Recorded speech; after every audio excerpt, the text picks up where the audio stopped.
আঁচনিখন আৰম্ভ কৰিছিলোঁ আপোনালোকে ফৰ্ম ফিল আপ কৰিলে ফৰ্ম ফিল আপ কৰাৰ পিছত 40 লাখ মহিলাৰ কাগজ পত্ৰ আমি পৰীক্ষা কৰিলোঁ অলপ সময় লাগিলে আৰু এই সময়ৰ মাজতে আমাৰ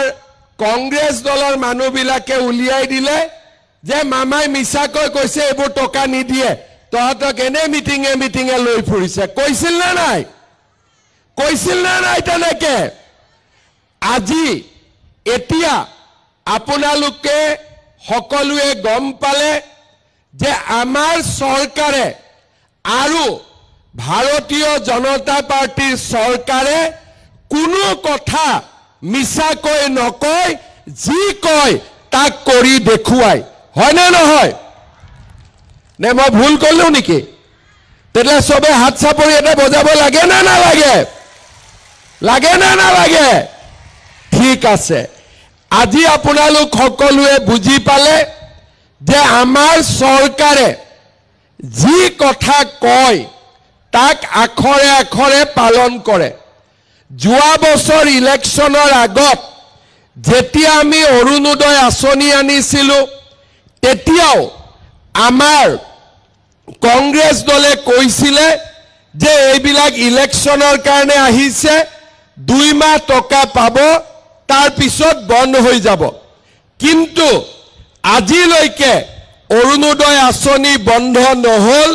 6 বছৰত আজি আমি অৰুণোদয় আঁচনিয়ে ভৰি দিলোঁ প্ৰথমতে 830 টকা পালে তাৰ পিছত 1000 টকা পালে তাৰ পিছত 1250 টকা পালে আৰু এইবাৰ অৰুণোদয় মহিলাসকলে 1250 লগত গেছৰ সিলিন্ডাৰ কিনিলে আৰু 250 টকা চৰকাৰৰ পৰা পাব তাৰ বিষয়েও আপোনালোকে ইতিমধ্যে গম পাইছে তাৰ মানে আগতে আছিলে অৰুণোদয় 1250 এতিয়া হল গৈ 1500 টকা তাৰ মানে আমাৰ যি আঁচনি আমি হাতত লওঁ সেই আঁচনি আমিতো বন্ধ নকৰোৱে আঁচনিটোক যেনেকে গছ পুলি এডাল পানী দি তাক মানুহে ডাঙৰ কৰে আমি তাক ডাঙৰ কৰি লৈ গৈ থাকো আজি আমি ইয়াতে মহিলা উদ্যমিতা অভিযান আৰম্ভ কৰিম আজি আপোনালোকে 10,000 টকা লাভ কৰিব আৰু এই 10,000 টকা দি আমি সবে এটা মোবাইল কিনি দিম নেকি কোনে মোবাইল কিনিব হাত ডাঙক আচ্ছা কাৰ মোবাইল আছে হেতুৱে তেওঁলোকে হাত ডাঙক ঘৰত কাৰ মোবাইল আছে বাপৰে এফালে মোবাইল আছে ইমান মোবাইল আছে তেতিয়ালে মোবাইল কিনিব নালাগে এই 10,000 টকা দি আমি বজাৰ কৰি লম হ'ব আচ্ছা এতিয়া আমি মোবাইলও নিকিনো আমি বজাৰো নকৰো আমি কি কৰিম এই 10,000 টকা আমি ভাল কৰি ব্যৱহাৰ কৰিম এতিয়া ভাল কৰি আমি কেনেকৈ ব্যৱহাৰ কৰিব পাৰো যদি এই 10,000 টকাটো আমি যদি গ্ৰুপত দিওঁ গ্ৰুপটোৰ কিমান টকা হ'ব 1 লাখ টকা হ'ব 1 লাখ টকা যদি আমি বেংকত দিওঁ বেংকে আমাক বেছিকৈ লোন দিব কাৰণ 1 লাখ টকা আমাৰ গ্ৰুপৰ একাউণ্টত আছে বেংকে কেতিয়া আমাক লোন দিয়ে যেতিয়া আমাৰ একাউণ্টত বেংকে টকা দেখা পায় আমাৰ আত্মসহায়ক গোটৰ মহিলাসকলে বেংকৰ পৰা লোন ললে 99% উভতাই দিয়ে সেই কাৰণে বেংকেও লোন দিব বেয়া নাপায় আৰু 10 জনী মহিলাই লগ লাগি কিবা এটা ভাল কাম কৰিব পাৰে তাৰ পিছত আমি ভাবিলো যে নহয় আমি গ্ৰুপত নিদিও আমি নিজাকৈ কিবা কাম কৰিম তেতিয়া হলেও আমাৰ কোনো আপত্তি নাই গ্ৰুপত দিলেও আপোনালোকে দিব পাৰে আৰু নিজাকৈ যদি এই টকা আপোনালোকে ভাল কৰি ব্যৱহাৰ কৰে কোনোবাই ঘৰৰ দোকান আছে দোকানত দিব পিঠা পনাৰ ব্যৱসায় কৰে পিঠা পনা বনাব গামোচা বনাব আমাৰ কোনো আপত্তি নাই কিন্তু 10,000 টকাটো আপোনালোকে ভাল কামত ব্যৱহাৰ কৰিব এক নম্বৰ গ্ৰুপত দিব বোলে মই গ্ৰুপত নিদিও মই নিজাকৈ কৰিম নিজাকৈ কৰক 10,000 টকাটো দি আপোনালোকে নিজাকৈ এটা ব্যৱসায় আৰম্ভ কৰক বা যি ব্যৱসায় কৰি আছিলে তাতে আপোনালোকে এই 10,000 টকাটো লগাই দিয়ক তৃতীয় বোলে নহয় মই গ্ৰুপতো নিদিও নিজেও খৰচ নকৰো আপোনালোকৰ হাজবেণ্ডৰ আপোনালোকৰ স্বামীৰ পতিৰ যদি কিবা ব্যৱসায় আছে ঘৰুৱা ব্যৱসায় আছে তাতো 10,000 টকাটো দি দিয়ক তাতো আমি বেয়া নাপাওঁ কিন্তু এই 10,000 টকাটো আপোনালোকে গ্ৰুপত দিয়ক নিজে খৰচ কৰক নহলে স্বামীৰ ব্যৱসায়ত দিয়ক এক বছৰ পিছত আমি আপোনালোকক সুধিম যে এই টকাটো বাইদেউ আপুনি ক'ত ব্যৱহাৰ কৰিলে বোলে মই গ্ৰুপত দিছিলো গ্ৰুপে এতিয়া ভাল ব্যৱসায় কৰে আপত্তি নাই বোলে মই ঘৰত গাহৰি পুহিলো মই ঘৰত পিঠা পনা বনালো মই মোৰ ঘৰত মুৰ্গী হাঁহৰ ব্যৱসায় কৰিলো গামোচা বনালো আমাৰ কোনো কথা নাই বোলে মই একো কৰা নাই কিন্তু মোৰ স্বামীৰ বজাৰত এখন পান তামোলৰ দোকান আছিলে তাতে 10,000 টকাটো মই দিলো আৰু মোৰ স্বামীৰ ব্যৱসায় এতিয়া ভাল হৈছে এই তিনিটাৰ যিটোৱে কৰিব চৰকাৰে তেতিয়া আপোনালোকক আকৌ অহা বছৰ 25,000 টকা আপোনালোকক দিব কিমান দিব চিঞৰি কওক কিমান দিব 25,000 এই 25,000ৰ 12,000 বেংকৰ পৰা দিম আৰু 13,000 আমি এনেকে আপোনালোকক মিটিং কৰি দিম 25,000 টকা হল তাৰ পিছত 25,000 টকা যেতিয়া আৰু ভালকৈ খৰচ কৰিব তৃতীয় বছৰত আমি আপোনালোকক বেংকৰ পৰা 50,000 টকা আমি আপোনালোকক উলিয়াই দিম আৰু এই টকাটোৰ কোনো সুদ দিব নালাগে বেংকক সুদৰ টকা চৰকাৰে দিব আপোনালোকে মাত্ৰ মূলটো ঘূৰাই দিব লাগিব তাৰ মানে 10,000 পালো 25,000 পালো 50,000 পালো এই আমাৰ সৰ্বমুঠ চৰকাৰৰ পৰা আমি 85,000 টকা আমি পাব পাৰিম কিন্তু 10,000 টকাটোলৈ যোনে মোবাইল কিনি দিব যোনে বেলেগ কামত খৰচ কৰি দিব তেওঁলোকে কিন্তু 25,000 লৈকে প্ৰমোশন নাপাব সেই কাৰণে আমি আপোনালোকক 3 দিনৰ ট্ৰেনিংও দিম আপোনালোকে খুব ধুনীয়া কৰি এই 10,000 টকাটোৰ ব্যৱহাৰ কৰিব আৰু আপোনালোকে 25,000 টকা পাবৰ কাৰণে আপোনালোকে আগবাঢ়ি যাব যেনেকে অৰুণোদয় আমি 830 1,000 1200 1500 আমি যেনেকে আগুৱাই আছো তেনেকৈ মহিলা উদ্যমিতাও 10,000 25,000 50,000 টকালৈকে এই আঁচনিটো আমি আগবঢ়াই লৈ গৈ থাকিম সেই কাৰণে আজিয়ে ইয়াতে শেষ নহয় আমি এনেকে লগ পায়েই থাকিম আৰু যিবিলাক মহিলা কিবা কাৰণত এই আঁচনিটোৰ পৰা বাদ পৰি গৈছে তেওঁলোককো আমি বিচাৰি তেওঁলোককো এই আঁচনিটোত আমি আনিবৰ বাবে চেষ্টা কৰিম আজি আপোনালোকে চাওক মই অহাকালি মাৰ্ঘেৰিটাত যাম মাৰ্ঘেৰিটাত কিমান মহিলাই পাব 16,000 কিন্তু জাগিৰোডত কিমানে পাইছে 37,000 কিয় ইমান মহিলাই পালে কাৰণ আপোনালোকে যাতে টকাটো পায় তাৰ কাৰণে আমাৰ মন্ত্ৰী পীযুষ হাজৰিকা ডাঙৰীয়াই যোৱা 1 বছৰ যথেষ্ট কষ্ট কৰিছিল আজি পীযুষ হাজৰিকা ডাঙৰীয়াই এই কষ্টখিনি কৰাৰ বাবে অসমৰ ভিতৰতে আটাইতকৈ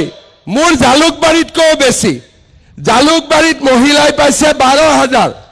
জালুকবাৰীত মহিলাই পাইছে 12,000 আৰু জাগিৰোডত কিমান পাইছে 38,000 কিয় পাইছে কাৰণ আপোনালোকৰ বিধায়কে আপোনালোকৰ নাম দিয়া ফৰ্ম ফিল আপ কৰা ইনকুৱাৰী কৰা এই গোটেই কামবিলাক তেখেতে নিজে লাগি আছিল অহাবাৰ পীযুষ হাজৰিকাক জিকাব না নিজিকাব ইলেকশ্যনত কোনে কোনে পীযুষ হাজৰিকাক ভোট নিদিয়া হাত দাঙকচোন নিদিয়া কেজনে হাত দাঙক কোনে হাত দাঙা নাই আচ্ছা কোনে কোনে দিব হাত দাঙক এবাৰ বাপৰে 40,000 পালে আপোনালোকে হাজবেণ্ডৰ মতে ভোট দিব নে আপোনালোকৰ মতে হাজবেণ্ডে ভোট দিব মহিলাৰ চলিব নে পুৰুষৰ চলিব তেতিয়াহলেতো ঘৰত হাজবেণ্ড হলে আৰু 40,000 হয় না নহয় লৰা ছোৱালী আপোনালোকৰ কথা শুনে নে নুশুনে তেতিয়ালে লৰাৰো ঘৰত দুটাকৈ ভোট আছে তাৰ মানে আজিয়ে পীযুষ হাজৰিকাই 1,20,000 ভোট পাই গল হয় না নহয় মই যদি ঠিকে কৈছো ডাঙৰ কৰি এটা হাত চাপৰি মাৰক হ'ব সকলোৱে পীযুষ হাজৰিকাক ভোট দিব দিবনে নিদিব বঢ়িয়া এতিয়া মই আপোনালোকক আজি যেহেতু বহুত দেৰিলৈকে আপোনালোক ৰখিব লাগিব 5টা 6টা বাজি যাব সেই কাৰণে কিয় ইমান মানুহটো লাইনত জাগা নাই সোনকালে হবৰ কাৰণে মই আপোনালোকক বুদ্ধি এটা শিকাব খুজিছো মহিলাসকল ইয়াত বহি থাকিব প্ৰত্যেক গ্ৰুপৰে সভাপতি আৰু সম্পাদিকা কাউণ্টাৰত যাব তেখেতে 10খন চেক লৈ আহি ইয়াতে টকাটো বিলাই দিব হ'ব নে নহব নহলে তাতে গলে আকৌ গণ্ডগোল হ'ব ইয়াত বাৰু সাংবাদিক বিলাক তেনেকুৱা নহয় কিছুমান সাংবাদিকে খালি ৰখি থাকে যে ক'ত গণ্ডগোল হৈছে যেনে তেনে সেই নিউজটো বজাব লাগে ভালটো নেদেখে ক'ত দেখিব যে ক'ত বেয়া হ'ল বেয়াটো দেখিলে যোনে খালি বেয়াটো কৈ থাকে তাৰ মনটো কলা আৰু যোনে বেয়াটো ভাল দেখে তাৰ মনটো হৈছে সাফা আমাৰ আজি অসমখনত আমাক কেনেকুৱা মানুহ লাগে যোনে বেয়াটো ভাল দেখে ঘৰৰ বেয়া লৰাটোৰ গাটো কিবা নহয় কিবা এটা ভাল গুণ থাকে হয় না নহয় যদি লৰাটোক গালি পাৰো লৰাটো বেয়া হৈ যাব কিন্তু লৰাটোক যদি কওঁ বাবা তই পঢ়িব নোৱাৰ মই মানিছো তইতো ইমান ধুনীয়া গান গাচোন লৰাটো ভাল পাব বোলে তই পঢ়িব নোৱাৰ জানিছো কিন্তু ইমান ধুনীয়া তই খেলিব পাৰ খেলচোন লৰাটো ভাল হ'ব বোলে বাবা তই পঢ়িব নোৱাৰ মই মানিছো কোনো কথা নাই তইতো দেউতাৰ লগত ব্যৱসায় কৰ গৈ যা লৰাটো ভাল হ'ব সেই কাৰণে অসমক কি লাগে ভাল কথা কোৱা মানুহ লাগে হয় না নহয় আজি ইয়াত যে 40,000 মহিলা লগ লাগি কেনেকৈ ইয়াত ওলাই আহিছে এই মহিলাখিনি এনে অহা নাই আত্মসহায়ক গ্ৰুপত কষ্ট কৰিহে আজি এইখিনি পাইছে হয় না নহয় কোনোবাই 5 বছৰ কোনোবাই 10 বছৰ কষ্ট কৰি এই অৱস্থা পাইছে আৰু আমাক কি কৈ দিব বোলে এওঁলোক হিতাধিকাৰী আৰে আমি হিতাধিকাৰী নহয় 10 বছৰ কষ্ট কৰাৰ কাৰণেহে চৰকাৰে আজি আমাক এই মৰমখিনি দিব পাৰিছে, হয় নে নহয়? সেই কাৰণে অসমত আমাক ভাল কথা কোৱা মানুহ লাগে, যোনে আমাক ভাল কথা শিকায়, যোনে ভাল কথা কয় আৰু আমাৰ সমাজখনক আগুৱাই লৈ যায়। এতিয়া গাঁৱত যোৱাৰ লগে লগে কিছুমান মহিলা কিছুমানে ক'ব, এই বোলে ক'ত আৰু 25,000 পাবি, এই 10,000 খাই দে। কিছুমানে কি ক'ব, বোলে নহয় মামাই কৈছে, মুখ্যমন্ত্ৰীয়ে কৈছে যেতিয়া হ'বই, গতিকে আমি তেওঁৰ কথা শুনিম।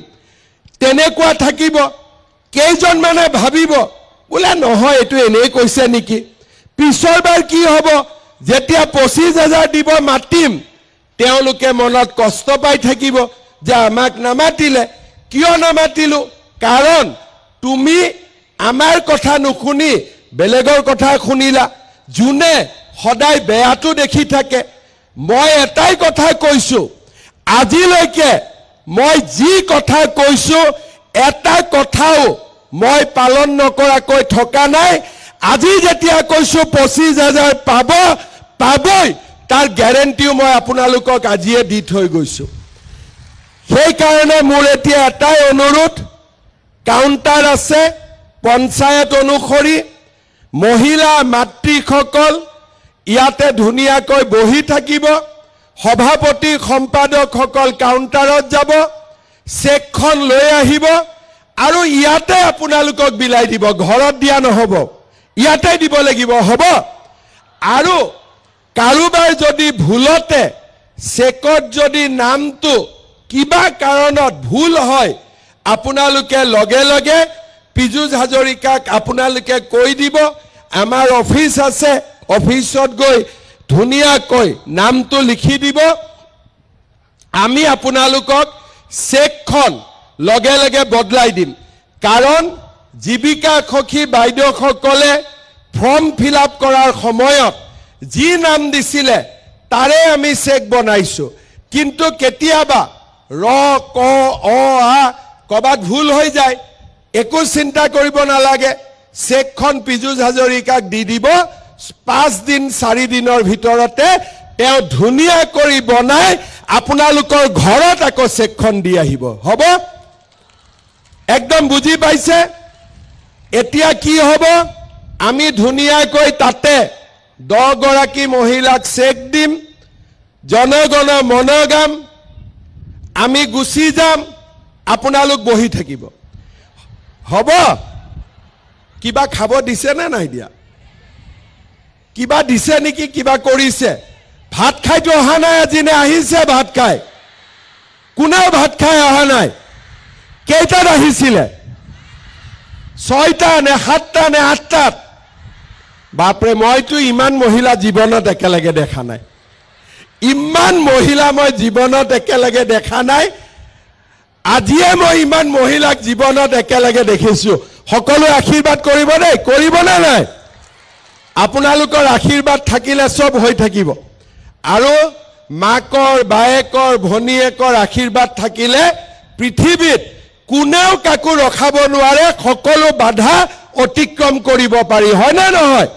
সেইকাৰণে সকলোৱে আশীৰ্বাদ দিব। পুনৰ এবাৰ জাগিৰোডৰ ৰাইজক, আই মাতৃসকলক মই ধন্যবাদ জনাইছো। মিটিঙৰ পিছত সভাপতি সম্পাদকসকল কাউণ্টাৰত যাব, 10খন চেক লৈ আহিব, নিজৰ 2খন 8জন মেম্বাৰৰ। আৰু সভাপতি সম্পাদকসকলকো মই অনুৰোধ কৰিম, চেকখন যাতে এতিয়াই দি দিয়ে, বোলে গাঁৱত গৈ দিম, সেইটো নকৰিব। সকলোৱে ইয়াত আহিছে, ঘৰত গৈ চেকখন দেখুৱাব লাগিব যে মই চেকখন লৈ আহিলো, হয় না নহয়? নহ'লে আকৌ মালিকে ক'ব নহয়, দিনটো ক'ত ঘূৰি থাকিলি, চেকো নাহিলে গৈ বুলি, হয় না নহয়? ক'ব দিনটো ক'ত গলি, বোলে মই চেক আনিব গৈছিলো, চেক ক'ত, বোলে চেক নাই, তাৰমানে তই ক'ৰবাত ঘূৰি ফুৰিব গৈছিলি, হয় না নহয়? সেইকাৰণে চবেই ঘৰত আজি চেক লৈহে যাব, হ'ব? খালি আপোনালোক গোটেইবিলাক কাউণ্টাৰত নাযাব, কাৰণ 40,000 মহিলা একেলগে কাউণ্টাৰত গ'লে এখনো চেক নাপাব। সভাপতি সম্পাদক যাব, চেক আনিব আপোনালোকৰ হাতত গটাই দিব হ'ব